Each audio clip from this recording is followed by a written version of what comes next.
You feel like you were someplace special. You weren't just anywhere in the world. You were someplace where amazing things could happen. It does-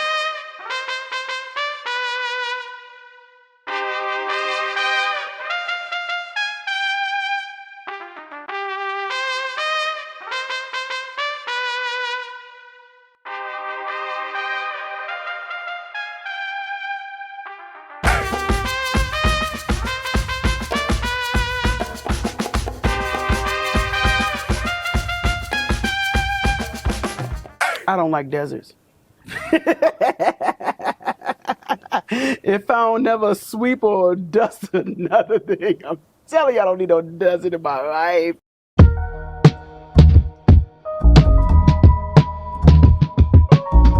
But being here in Mexico from my American standpoint, I have come to appreciate them more and to see them as indigenous people, not those Mexicans, not they need to get across that border or stay over there.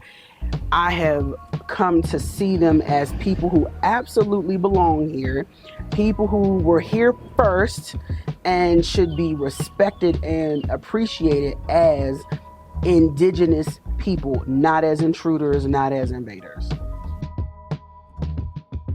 So my favorite cultural experience happened last year, and it's an annual festival where all of the indigenous groups get together, and all the tribes, and they dress up all in their headdresses and the skins and all the things, and they all end up, it's thousands of dancers, and they're from little children all the way up to the grandparents. They end up in Centro next to the church, to the parroquia, and they are dancing and singing and drumming, and it's the most beautiful thing just to witness and to experience. And after all of the festivities are completed, they allow us to take pictures with them. They're very nice. You can entreat them and things like that. And to me, it was just so beautiful. One of my favorite experiences here, to be surrounded by all the beauty and all the culture and the history. It really knocked my socks off. Absolutely. And even like the cycle of the weather makes you more apparent of the beauty that's around you. Just because there's so much time of the year when there is no rain at all, you're forced to observe, like even just see how the insects move. Like I've never paid attention to insect cycles at all. But like, once you get close to the end of the dry season and water is drying up and there's no place for them, the insects start coming out even more.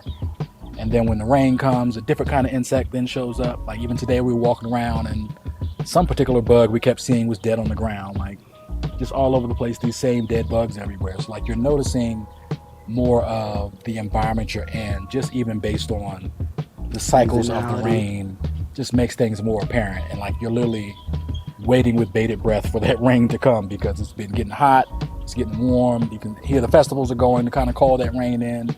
And then when the rain finally drops, there's this really a real sense of relief. But when you're missing it, it's something you really pay attention to. So even just being in a different climate makes you pay attention to different things in a different way.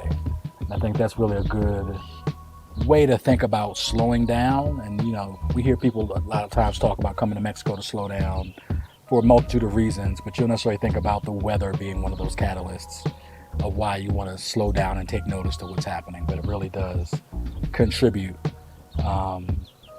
to the way that you kind of live your life and the things you think about on a daily basis.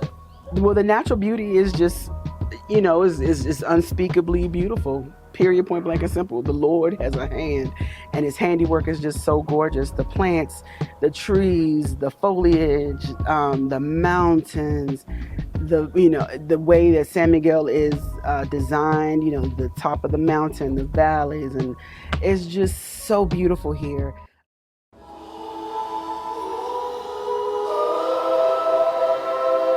I don't know enough of the language to even really have real conversations with locals. You can have surface conversations, up to a certain point. But I think if I get to the point where I have a better grasp of the language, then that integration becomes obviously much easier. Um, and part of that is just a learning of what is the festival today? What is this parade about? Why are they celebrating this thing?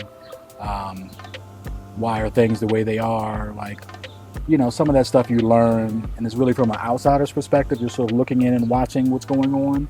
You're not necessarily always a willing and able and live participant in the culture as it goes on. You're kind of a bystander.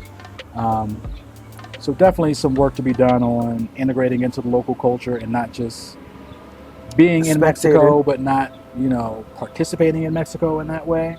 So there's still definitely a lot of work to be done in that area. The distance really hasn't been the biggest thing. Being in another country hasn't been the biggest thing. I think it's made some of the relationships even sweeter because when we do get together, it's so much fun and we get a chance to really appreciate the time that we have with each other. So I just think things have gotten stronger. Most things and relationships have gotten stronger. So just because you roll up on someone who looks like you, like our neighbor, right? We had a neighbor who looks really, we could be sisters, but she's from Cuba. So just stop assuming that everybody's like you.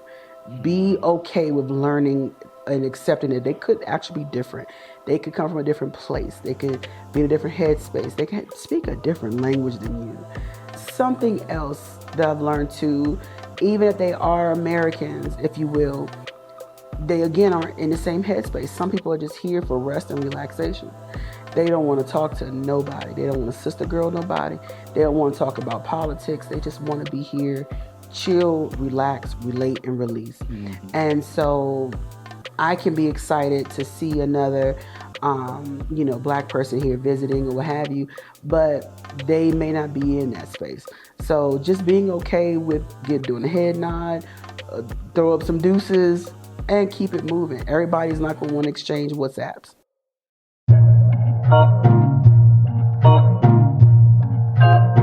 What's been interesting to me is the way that they see themselves.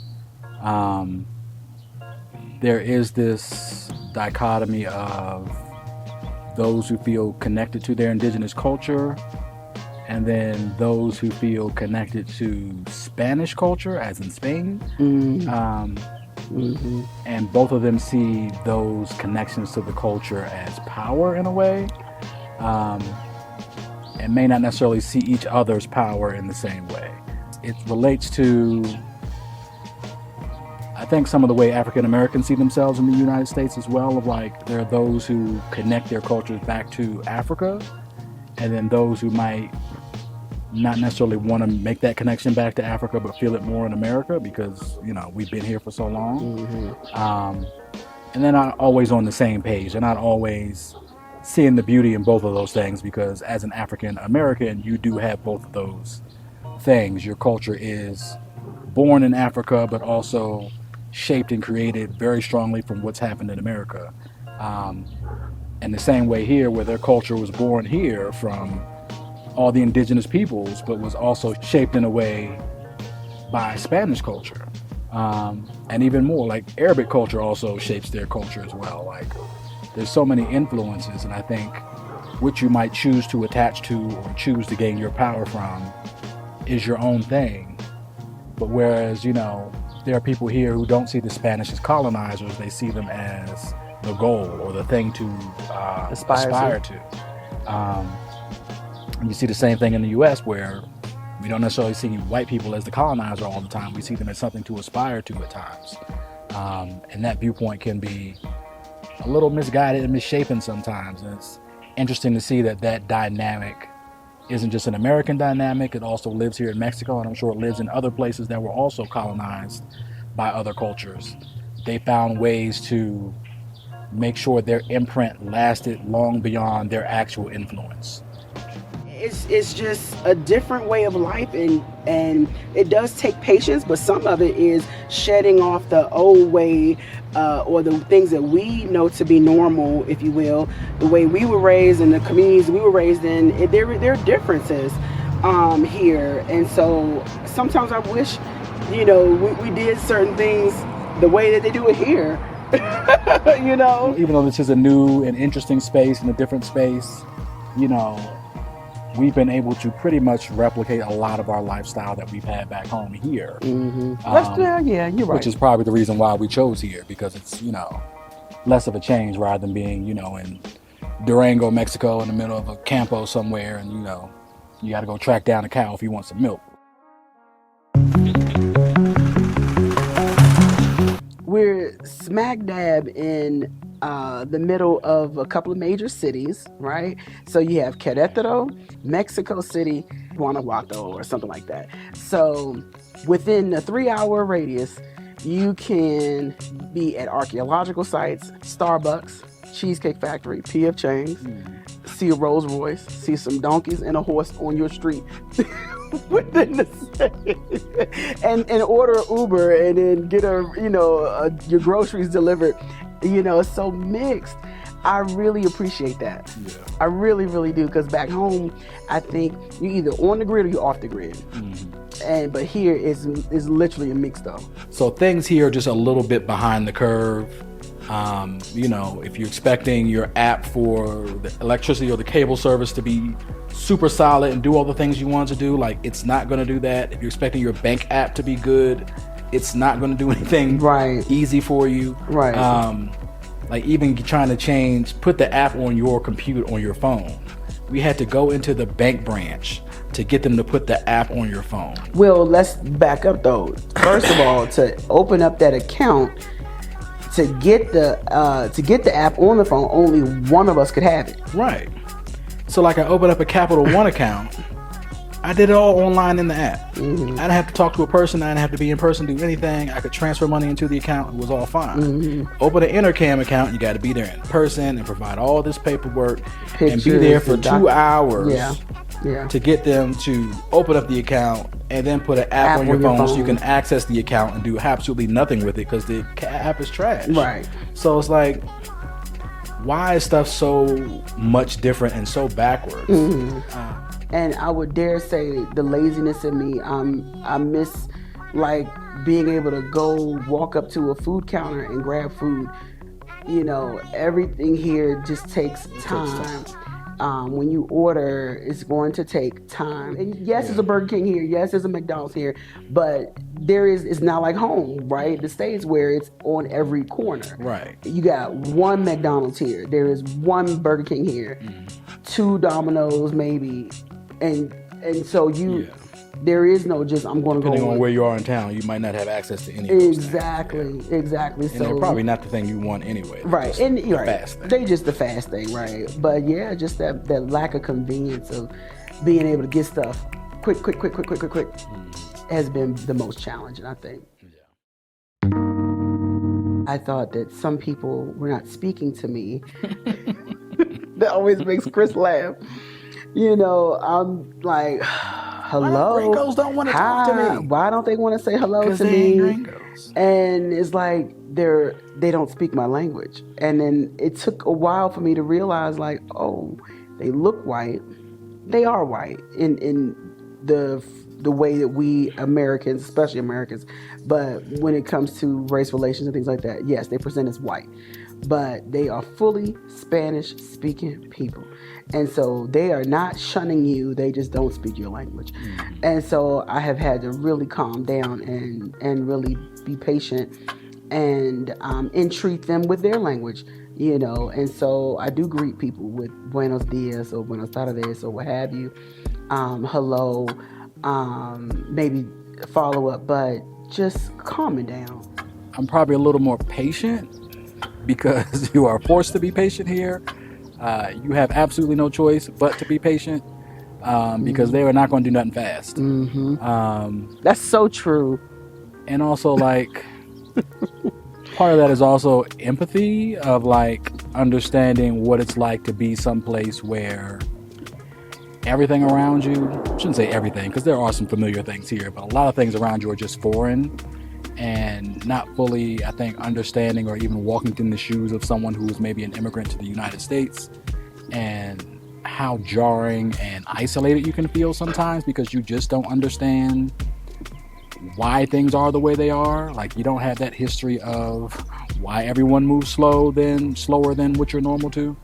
Um, why does everybody have a gas tank on the roof and there isn't central gas that's piped in from someplace else? Why do I need to go buy water? Like, why isn't water just coming through the pipe and it's clean? Like, just the baseline of living in a new place, you start to understand that, the way that you're used to doing things is not the way that things are done around the world. And, like, that to some extent. But you don't really necessarily recognize all the small minutiae on a day-to-day basis that is just so different. It's just the way that you operate. So you have to be patient, learn a new way, be empathetic, and try to just catch up on the culture for the most part. Like, how do I begin to understand, and if not understand, at least just accept it and move on, because you're not going to change it despite what you might think. So we spent a lot of money on stuff we didn't need to spend money on, and even forced to spend money on, like going back and getting the permanent residency. We had to go back to La Paz a second time and had to spend money to get that done. We probably wasted easily $5,000 to $10,000 at least just in not knowing, or and even more than a that, lack of unprepared. I don't know. You're saying like sell the house before we left. Yeah. Like there was, at least a year where we were paying a mortgage and a rent at the same time. So that's, $3,000 mortgage a month for at least a year is way more than $5,000 to $10,000. So the struggle with selling the house, if we had just slowed our roll, even if we took care of all the paperwork and gotten all the, residencies and stuff and take care of it, and then went back and just, however long it took to sell the house, we sell the house outright and not have to worry about it. That probably would have been a better decision. But in the moment, you're thinking about the pain you're going through right now, and you want to get away and out of that. And, you make choices. Pain came back. You make choices based on the pain, and sometimes, it's not the best choice. At least Somebody, not for your pockets. Right. Maybe the best choice for your head and your heart, but maybe not for your pockets. Right. Today.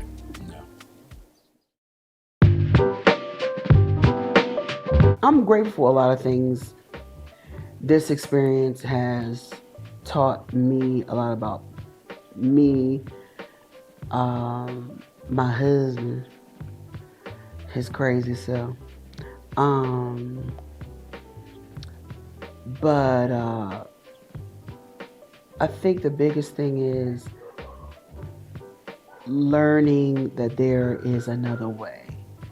That there's got to be another way. There, specifically, the American way is not the only way. I'm not even going to go into particulars if it's the best way, the wrong way, blah, blah, blah. It is what it is, but it's not the only way of living. It's not the only option. It's not, it's being here has just taught me that there are opportunities that exist. And that's it. Grateful for new challenges and explorations and getting out of my comfort zone. I think to your point, seeing different ways of life and what is important and prioritized by other people in other places. Even in like how a house is built, like architects here prize getting sunlight into the home. They prize getting fresh air into the home, like rather than prizing how many houses can I fit on this plot of land and how cheap can I build it. And seeing people building houses by hand without a ton of machinery, laying it brick by brick. It's just a different mindset. And, you hear the stereotypes of Mexicans being great builders and the memes and things around that. But like, there's a reason why those that decide to come across the border and work in construction, why they have the skill set. Because they know what they doing. They literally give me a wheelbarrow and, a trowel and a stack of bricks, and I will build you a house. In about a week or two, you'll have the walls up. Foundation laid, everything. Right. So like it's just a good way to expand your mind, your boundaries of what's possible. Hmm.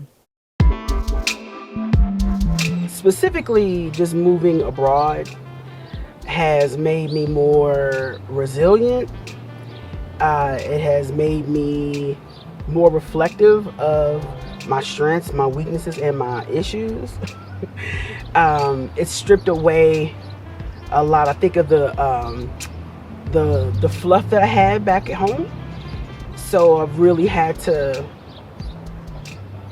rebound and be more agile and make stuff work, because the support mechanisms aren't there. You know, the different go-tos, the go-to people, the go-to institutions aren't there. So it really has been, I gotta dig deep and make it happen.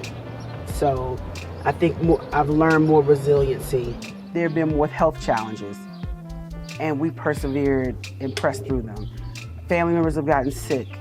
We've been there to help when we could, how we could, and we pressed through and we persevered. We've had more deaths in the family.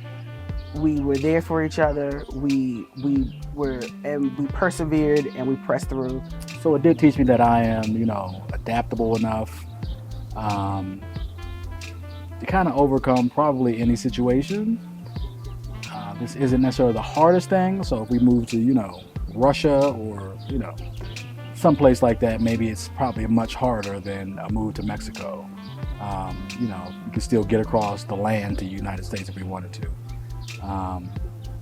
But just understanding like, hey, maybe the things you didn't think you were capable of, you are actually capable of.